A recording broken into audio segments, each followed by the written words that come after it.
Halo, assalamualaikum warahmatullahi wabarakatuh. Ini lanjutan dari pembahasan tentang advance digital marketing ya. Jadi pertanyaannya adalah dari semua ini, gitu ya. Dari semua ini, oke, di sini saya akan buat semacam mapping baru yang harus dikuasai yang mana nih, ya. Muncullah sebuah pertanyaan tersebut karena di sini banyak banget nih teman-teman, ya kan?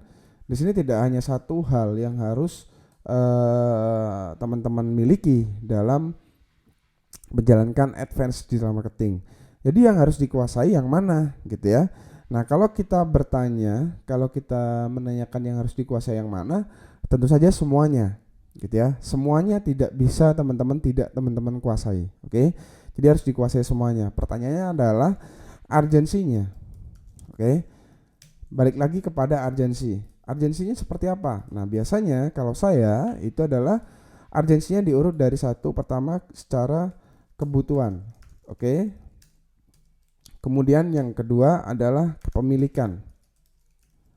Yang ketiga adalah update-nya atau di sini trennya itu seperti apa.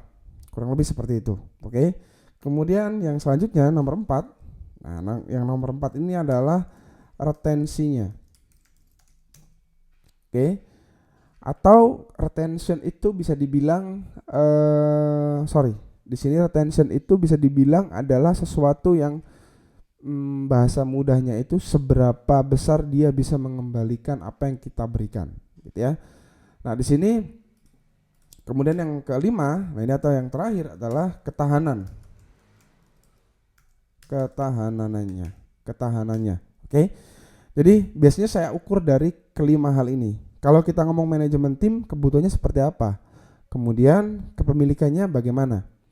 Update timnya bagaimana? Kemudian retentionnya seperti apa? Ketahanannya bagaimana juga?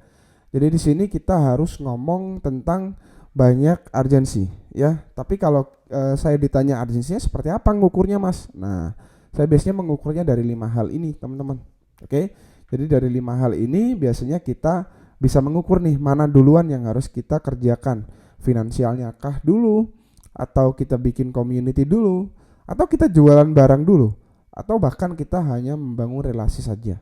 Jadi kalau teman-teman bertanya, jadi saya harus mengambil yang mana? Nah, ini baru kita kembalikan kepada dua hal, teman-teman. Oke, dua halnya itu adalah kelebihan. Oke. Kemudian di sini ada kelemahan. Ya, teman-teman. Jadi biasanya kita kembalikan kepada dua hal ini, yaitu kelebihan dan juga kelemahan kita apa. Oke.